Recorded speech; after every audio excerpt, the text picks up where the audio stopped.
Central ഗവൺമെൻറ്റിൻ്റെ ഫണ്ടും അതായത് കേന്ദ്ര ഫണ്ടും പിന്നെ വിദേശത്തുനിന്ന് ലോൺ എടുത്തിട്ട് ഇത് കണ്ട പണ്ടാരച്ചെമ്പിലെ ചോറെന്ന് പറഞ്ഞ പോലെ ഒരു 75 ഓട്ടോറിക്ഷ മേടിച്ച് ഇലക്ട്രിക് ഓട്ടോയാണ്.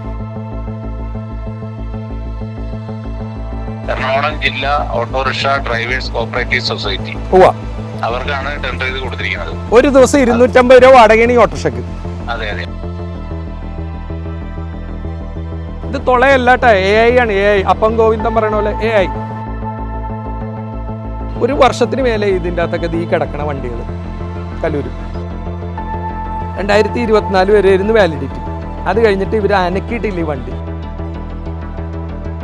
വണ്ടി മേടിച്ചപ്പോൾ കമ്മീഷൻ അടിച്ചിട്ടില്ലെങ്കിൽ ഈ വണ്ടി റിപ്പയർ ചെയ്ത് തരേണ്ടത് ഇതിന്റെ നിർമ്മാതാക്കളാണ്.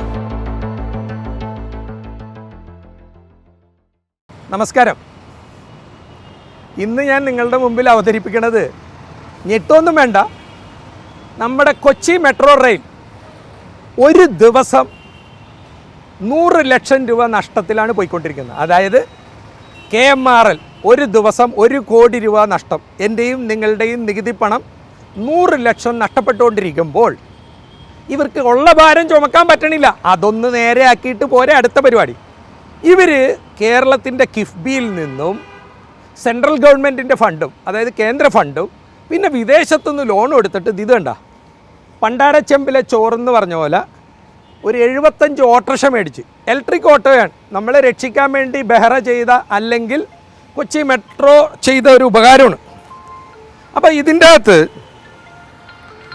നിങ്ങൾ ഒരു മിനിറ്റ്, കൊച്ചി മെട്രോ വിളിക്കണ്ട കേട്ടോ. ഹലോ, നമസ്കാരം. പറയൂ. 250 രൂപയാണ് പെർ ഡേ വാടക ആണ്. അപ്പോൾ ഇവർ ഓപ്പൺ ടെൻഡറിൽ പങ്കെടുത്ത് ഇത് ടെൻഡർ ചെയ്ത് വാങ്ങിയതാണ്. 75 ഇലക്ട്രിക് ഓട്ടോ നമ്മുടെ അടുത്ത് നിന്ന് റെന്റിന് എടുത്ത് ഓടിക്കുന്നത്. അപ്പോൾ ഒരു എറണാകുളം ജില്ലാ ഓട്ടോറിക്ഷ ഡ്രൈവേഴ്സ് കോപ്പറേറ്റീവ് സൊസൈറ്റി അവർക്കാണ് ടെൻഡർ ചെയ്ത് കൊടുത്തിരിക്കുന്നത്. ഒരു ദിവസം 250 രൂപ വാടകയാണ് ഈ ഓട്ടോറിക്ഷക്ക്. അതെ അതെ, അത് CITU, INTUC, AITU, BMS, STU, TUCI ഇത്രയും സംഘടനകളുടെ ഒരു കൺസോർഷ്യമാണത്. ഇപ്പോൾ അത് വണ്ടി എന്ന് പറഞ്ഞൊരു ഏജൻസിയാണ് നടത്തണം എന്ന് പറഞ്ഞു. വണ്ടി അല്ല അല്ല അല്ല അല്ല ഞാനിപ്പോൾ ഒരു ഓട്ടോറിക്ഷ എടുക്കാൻ വന്ന പയ്യനോട് ഞാൻ ചോദിച്ചു, നീ എങ്ങനെയാണ് ഇത് വാടകയ്ക്ക് എടുത്തേക്കണം എന്ന് ചോദിച്ചപ്പോൾ അവൻ പറഞ്ഞു, റിനു എന്ന് പറഞ്ഞ കൊല്ലത്തുള്ള ഒരു പയ്യനാണ്. ആ വണ്ടി ഇവിടെ ഇപ്പോൾ ചാർജിനും കിടപ്പുണ്ട്. അവൻ ചാർജിന് ഇട്ടിട്ട് എന്നോട് സംസാരിച്ചപ്പോൾ പറഞ്ഞു 350 രൂപക്ക് വണ്ടി എന്ന് പറഞ്ഞ് പത്തടിപ്പാലത്തിൻ്റെ അവിടെ ഒരു ഏജൻസി ഉണ്ട്, അവിടെ നിന്നാണ് എടുക്കണം എന്ന് പറഞ്ഞു. അത് പിന്നെ പോട്ടെ, അത് നമുക്ക് ആ വിഷയം വരണ്ട. നമുക്ക് 75 വണ്ടിയിൽ എത്ര വണ്ടിയാണ് ഇപ്പോൾ ഓടുന്നത്? അവർ പറയുന്നത് 35 വണ്ടി ഓടിക്കുന്നുണ്ടെന്നാണ് പറയുന്നത്. നമ്മുടെ അല്ല, ഇവിടെ കലൂര് കുറേ എണ്ണം കെട്ടിയൊക്കെ വെച്ചിട്ടുണ്ട് കട്ടപ്പുറത്ത്. അത് ഈ മറ്റേ അതിന്റെ ഇൻഷുറൻസ് എടുക്കാൻ വേണ്ടിയിട്ടുള്ള പീരീഡ്, അതിൽ നമ്മുടെ 19 ഓട്ടോയേ ഉള്ളൂ. ബാക്കി അല്ലെന്നേ, ഇൻഷുറൻസ് എടുക്കാനല്ലെന്ന്. ഇത് കണ്ട പൊട്ടി പൊളിഞ്ഞ് പോടിയും പോകുകയും കട്ടപ്പുറത്തൊക്കെ വെച്ചിട്ട്. അല്ലാണ്ട് ഇത് ഇൻഷുറൻസ് എടുക്കാൻ ആരെങ്കിലും വണ്ടി ഇങ്ങനെ ഇടും? ഇതിപ്പോൾ ഇൻഷുറൻസ് ഇടാൻ കിടക്കേണ്ട. ഇതൊന്ന് കാണിച്ചേ. ഇത് കണ്ട, ഇത് നമ്മൾ ഷൂട്ട് ചെയ്തുകൊണ്ടിരിക്കുകയാണ്. ഇതിൻ്റെ അകത്ത് ഏകദേശം ഒരു വർഷത്തിന് മേലെ ഇതിൻ്റെ അകത്തൊക്കെ ഈ കിടക്കണ വണ്ടികൾ കലൂര്. എന്നെ ഒന്ന് വിളിക്കാൻ പറ. ഏതായാലും എത്ര വണ്ടി കട്ടപ്പുറത്തുണ്ടെന്നാണ് എനിക്ക് മെട്രോന്ന് അറിയേണ്ടത്. അതായത് ഒരു ദിവസം 1 കോടി രൂപ, അതായത് 100 ലക്ഷം രൂപ നഷ്ടത്തിൽ പോകുമ്പോൾ എന്തിനാണ് അത് തീർക്കണതിന് മുമ്പ് ഇങ്ങനത്തെ കുരിശ് പിന്നെ എടുക്കണത്? ഓക്കെ, ആയിക്കോട്ടെ. Thank you PRO Kochi metro rail. Okay, നടക്കാം. ഇത് കണ്ട, ഇതൊക്കെ ഇപ്പോൾ പറഞ്ഞു കേട്ടോ, ഇത് ഇൻഷുറൻസ് എടുക്കാനായിട്ടേക്കണം. അവരെ പറഞ്ഞിട്ട് കാര്യമില്ല, എന്ത് ചെയ്യാൻ പറ്റും? അവരുടെ ജീവിത മാർഗ്ഗമാണ്, അവർക്ക് പണിയെടുത്തത്. ഇത്രയും തന്നെ പറഞ്ഞതായ അദ്ദേഹം ഒരു നല്ല മനുഷ്യനായിട്ടാണ്. ഇത് കണ്ട, ഇത് ഇൻഷുറൻസ് എടുക്കാൻ കിടക്കണം. നോക്കി, ഇത് നോക്കിയാൽ ഇത് തൊളയല്ലാട്ടോ, AI ആണ്. AI അപ്പം ഗോവിന്ദൻ പറയണ പോലെ AI. കൊച്ചി മെട്രോ റെയിൽ ഒരു ദിവസം ഇത്രയും നഷ്ടത്തിൽ പോകുമ്പോൾ എങ്ങനെയാണ് അവർ വീണ്ടും വാട്ടർ മെട്രോ ബോട്ടിൻ്റെ ഇനി വന്നേ ഉള്ളൂ കേട്ടോ. കൊച്ചി വാട്ടർ മെട്രോൻ്റെ കഥ ഞാൻ ഉടനെ ചെയ്യാം. ഇത് കണ്ട, ഈ വണ്ടിയൊക്കെ ഇവിടെ ഇങ്ങനെ പൊടി പിടിച്ച് കിടന്നിട്ട് ഇൻഷുറൻസ് എടുക്കാനാണെന്ന് പറഞ്ഞാൽ നമ്മൾ എന്ത് ചെയ്യാൻ പറ്റും? ഇത് കണ്ട, പുല്ല് പിടിച്ചകത്ത് വന്നു. ഇതിന് പകരം വല്ല നെല്ലാണ് നട്ടെങ്കിൽ കൊയ്യാമായിരുന്നു. ഇത് കണ്ട, ഇത് ഇൻഷുറൻസ് എടുക്കാനിട്ടേക്കണം എന്ന് പറയണം. ഇതെങ്ങനെ നമുക്ക് സമ്മതിക്കാൻ പറ്റും? ഇത് വേണ്ട, ലൈസൻസ് FMLM. അണ്ട് ഇപ്പോൾ ഏറ്റവും രസം എന്ന് വെച്ചാൽ ഇതൊരു സൊസൈറ്റിക്കാണ് ഇവർ കൊടുത്തത്. ഇപ്പോൾ സൊസൈറ്റി അല്ലെന്നാണ് പറയുന്നത്. വണ്ടി എന്ന് പറഞ്ഞൊരു ഏജൻസി ഉണ്ട്. ഇതുണ്ടോ, 2024 വരെ ആയിരുന്നു വാലിഡിറ്റി. അത് കഴിഞ്ഞിട്ട് ഇവർ അനക്കിയിട്ടില്ല ഈ വണ്ടി. എത്ര വണ്ടി ഇത് അവിടെയൊക്കെ പുല്ല് പിടിച്ചേക്കണുണ്ടോ? ഇനി ഇതും ആണ് കേട്ടോ, പുല്ല് പിടിച്ചേക്കണല്ല, ഇതൊക്കെ മറുനാടൻ്റെ കള്ളക്കളിയാണ്.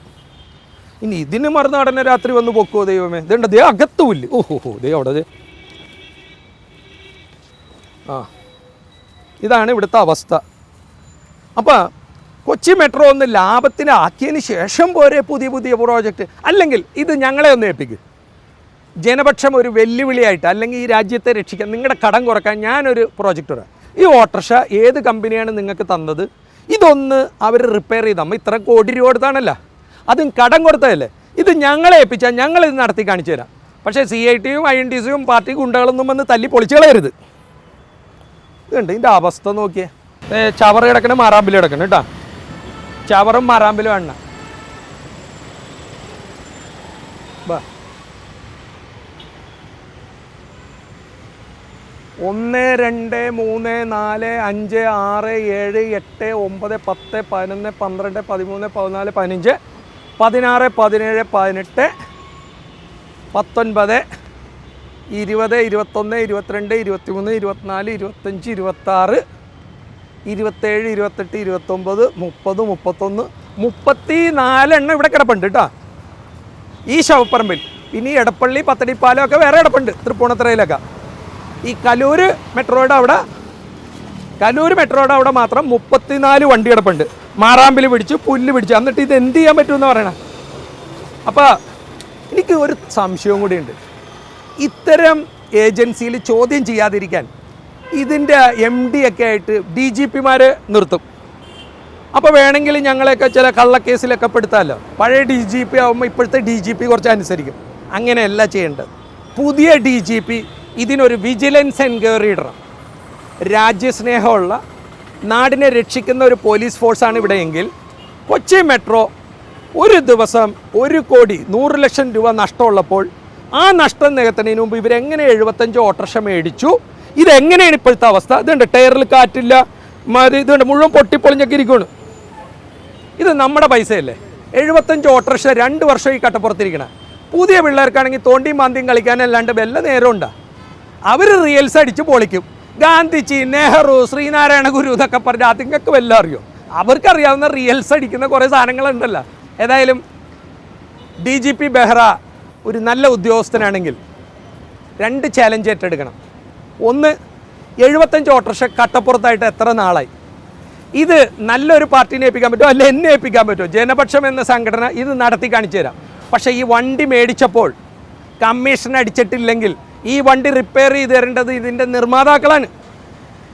ഇവിടെ ഓട്ടോറിക്ഷ നഷ്ടമായിട്ടാണ് ഇത്ര ഓട്ടോറിക്ഷ ഇവിടെ ഓടുന്നത്. മാത്രമല്ല, ഞാൻ മനസ്സിലാക്കിയത് നിങ്ങൾ കൊടുത്ത ഏജൻസി അല്ല ഇപ്പം നടത്തണമെന്നാണ് ഞാൻ അറിഞ്ഞത്. ഇതിനെക്കുറിച്ചൊരു വിജിലൻസ് അന്വേഷണം ഉണ്ടാവണം. ഈവൻ കേന്ദ്ര ഫണ്ടാണെങ്കിൽ CBI അന്വേഷണം ഉണ്ടാവണം. പക്ഷേ എല്ലാം ഉടായ്പല്ലേ. പറ്റുമെങ്കിൽ രക്ഷപ്പെടാൻ നോക്ക്. മതിയായി മക്കളെ, മുക്കിക്കൊല്ലരുത്. ഇതിൻ്റെയൊക്കെ പൈസ ഓട്ടോറിക്ഷക്കാരനും ബസ് ഡ്രൈവറും പെയിൻറ്ററും നീയും ഞാനും നമ്മളും നികുതിയായിട്ട് അടച്ചിട്ടാണ് ഇവന്മാരെ, ഈ രാഷ്ട്രീയ കോമാളികളെ, IAS IPS ഉദ്യോഗസ്ഥ വൃന്ദങ്ങളെ തീറ്റിപ്പോട്ടിനെ നമ്മളുടെ കാശാണി കിടന്ന് പൊള്ളി പോകുന്നത്. പറ്റുമെങ്കിൽ ഒന്ന് നന്നാവും.